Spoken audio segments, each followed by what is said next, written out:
Hey, Oscar here. And I was actually just listening to a podcast by Chris D'Elia, and it's called the Congratulation Podcast. And he says something powerful, something that instantly resonated with me. He said his teacher in high school told Chris, you only own 50% of what you write. The other 50%, the reader owns it. So immediately that I felt it, in my little heart, I felt it as a copywriter. And if you are either a copywriter or you own a business, you're a marketer, you offer a service to someone and you're running ads, you only own 50% of that. The other 50% is the feelings and emotions that you make them feel, your readers feel, right? So again, that was very powerful. As a copywriter, I thought, I own 100% of my sales pages or ads, and if they buy, they buy, or they don't buy, they don't buy. You only own 50%. So how do we maximize that 50% so that their 50% is something that we want them to do? There's something that my mentor Mark Pichetti said. You're a leader. As a copywriter, you are a leader. You lead. As a marketer, as a business owner, you lead your clients, your prospects, your buyers towards something that you want them to do, towards an action. It's on you to lead them. And that was something that I take to heart now. I'm supposed to lead the buyer to take an action, whether it's a phone call, whether it's to leave their email address, or whether it's to sell something. You're always leading them somewhere, right? You don't know how many times I've seen an ad that has no call to action, and that's just wasted money. Because if you don't lead them somewhere, guess what? They ain't going to do shit. They're just going to read the ad, or if it's in a magazine, they're just going to read the magazine, see the ad. Oh, it doesn't ask me to do anything, and move on, change the page. Or if the email has no call to action, they're just going to X out. Your website has no call to action. It doesn't matter, right? What you have to lead them. So in that 50% that they own. And how do we do that? There's a very, very extremely old principle called the AIDA principle, right? That people and dinosaurs were using, well, way back in the day, right? To sell something.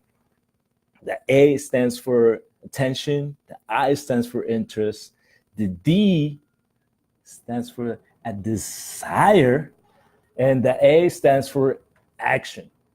So we want to grab their attention right away. We want to attract them. We want to call them out. We want to make them think that we're talking to them, exactly to them.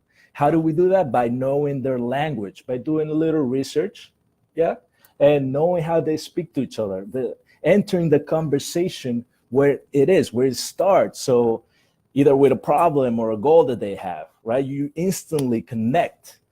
Now, the second one is interest. You want to keep their interest by telling stories, telling them your story, a relevant story that they can relate with their problems, with their frustrations, with their goals, with you empathize with them, right? Through stories.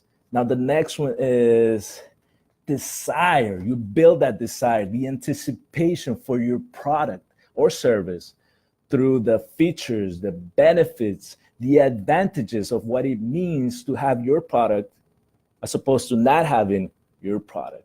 Because if they're reading your ad or listening to your ad on the radio or on YouTube or watching your VSL, they want to leave that shitty place that they're in right now. That's what they're paying attention, and they want to get to from point A to point B, right? B being the solution, their happy place, and that's That's how you build the desire. You show the solution. You have the solution to their problem.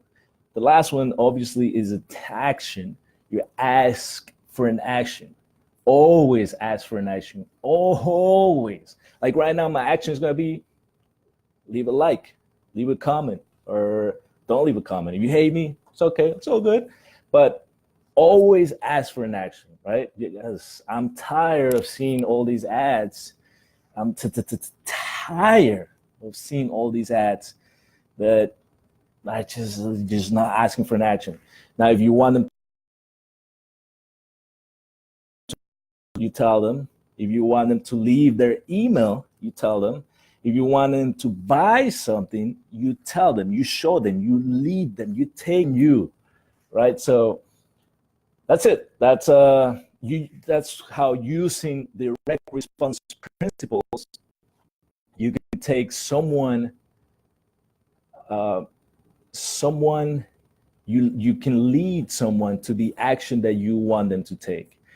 But to tie it all with a little bow on top, you only own 50% of what you write.